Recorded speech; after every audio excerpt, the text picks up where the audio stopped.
ভাইয়া এদিকে একটু আয় দি। বন্ধু খারাপ একটু শুনে কি হয়েছে? আমার না একটা পোলায় প্রতিদিন স্কুলে যাওয়ার সময় ডিস্টার্ব করে। কেটা তোরে ডিস্টার্ব করে? কোন পোলায়? লদি এ বন্ধু লদি ওরে জানি কেটা ডিস্টার্ব করে আইদি।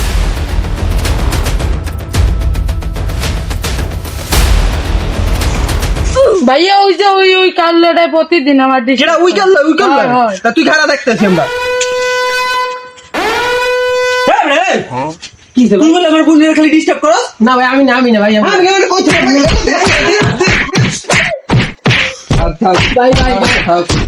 ভাই মাফ করে দেন ভাই। আর কোনো টাকা না, আপনার বোন মানে আমার বোন ভাই, মাফ করে দেন ভাই।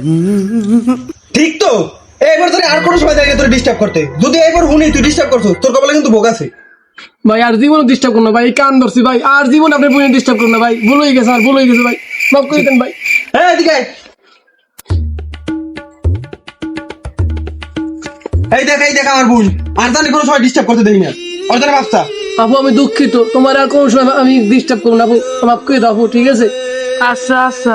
হ্যাঁ তুই বাড়ি যা আর সাবধানে চলাফেরা করিস। ল বন্ধু ল আমরা যাই। লেডি এই বেয়াদব, ঘরে মা বোন নাই?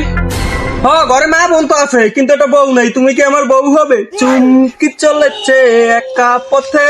এ বেটা আরে কি কি তুই আবার টান দিলি কিসের লিগা? কি সুন্দর মজা লওয়া লইছিলাম। এবার তোর তালতাম সেই তো বুঝলাম না, একটু আগে তোর বইনের লিখে যে একটা পোলারে মারলাম, তুই যে এত্তিগুলাতে মাইডে টিস করলি, আর তো একটা ভাই আছে, হে যদি তোরে মারে, তোর ভিতরে টিস করা পোলাটার ভিতরে কোনো পার্থক্য রইলো? তোরে দিয়ে এইরকম আশা করিনি জীবনে।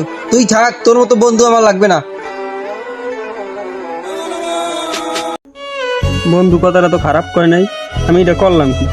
আমি যে এর লিগা একটু আগে একজনের মারলাম, আমি এবার এই কাজটাই করলাম, তো ওর মধ্যে আমার মধ্যে পার্থক্য কি? বন্ধু তুই ঠিকই কইছিস।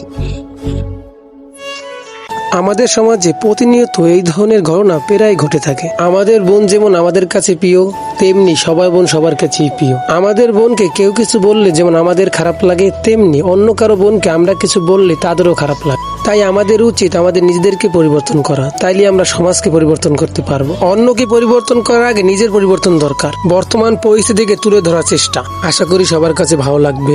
ভুল হলে ক্ষমার দৃষ্টিতে দেখবেন।